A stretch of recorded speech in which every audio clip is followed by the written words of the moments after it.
بسم اللہ الرحمن الرحیم۔ ناظرین، آج کا چوتھا ویلاگ پیج 152 سیرت النبی جلد سوم،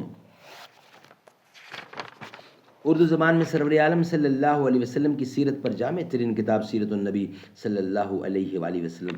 رائٹر ہیں اس کتاب کے علامہ شبلی نعمانی رحمۃ اللہ علیہ، علامہ سید سلیمان ندوی رحمۃ اللہ علیہ، جلد سوم۔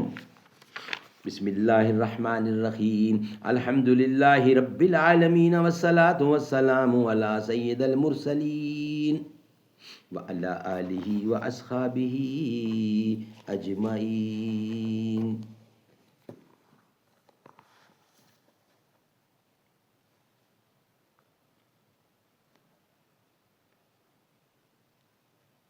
مجھے راز دو عالم دل کا آئینہ دکھاتا ہے، وہی کہتا ہوں جو کچھ سامنے آنکھوں کے آتا ہے۔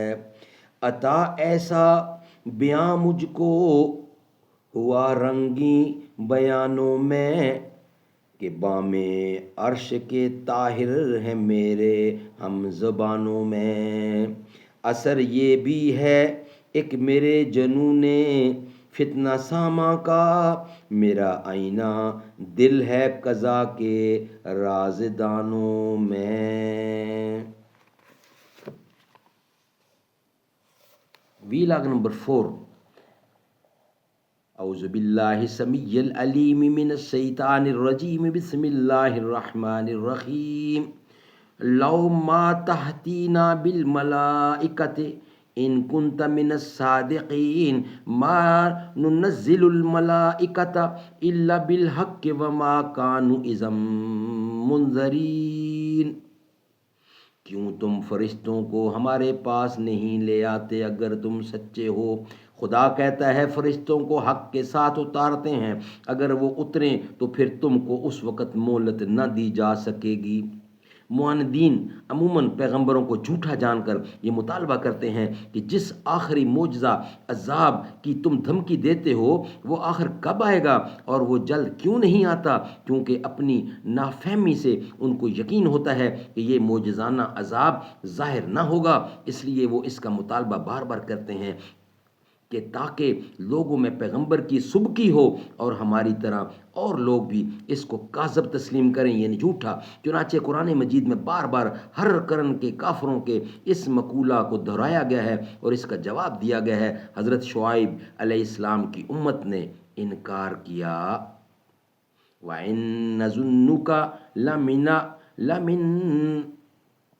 لَمِنَ الْكَاذِبِينَ فَاسْقِطْ عَلَيْنَا كَسِفًا مِّنَ السَّمَاءِ إِن كُنتَ مِنَ الصَّادِقِينَ۔ سورۃ شعراء۔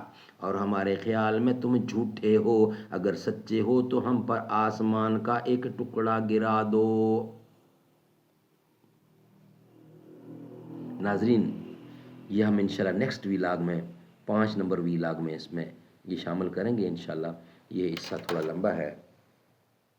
اللہ تعالیٰ قرآن کی ہر آیت میں فرماتے ہیں کہ تمہاری فرمائش پر تو میں کر دوں گا جو تم چاہتے ہو، لیکن اگر اس کے بعد نہ یقین کیا تو ایسا عذاب دوں گا کہ تمہیں مہلت نہ مل سکے گی۔ کیوں آنکھ ملائی تھی، کیوں آنکھ لگائی تھی، کیوں آنکھ لگائی تھی، کیوں آنکھ ملائی تھی، اب رخ کو چھپا بیٹھے کر کے مجھے دیوانہ، میں ہوش و حواس اپنے اس بات پہ کھو بیٹھا، ہنس کر جو کہا تو نے آیا میرا دیوانہ، بے دم میری قسمت میں سجدے ہیں اسی در کے، چھوٹا ہے نہ چھوٹے گا سنگ در جہانانا، جی چاہتا ہے بھیجوں تحفے میں انہیں آنکھیں، درشن کا تو درشن ہے نذرانے کا نذرانہ۔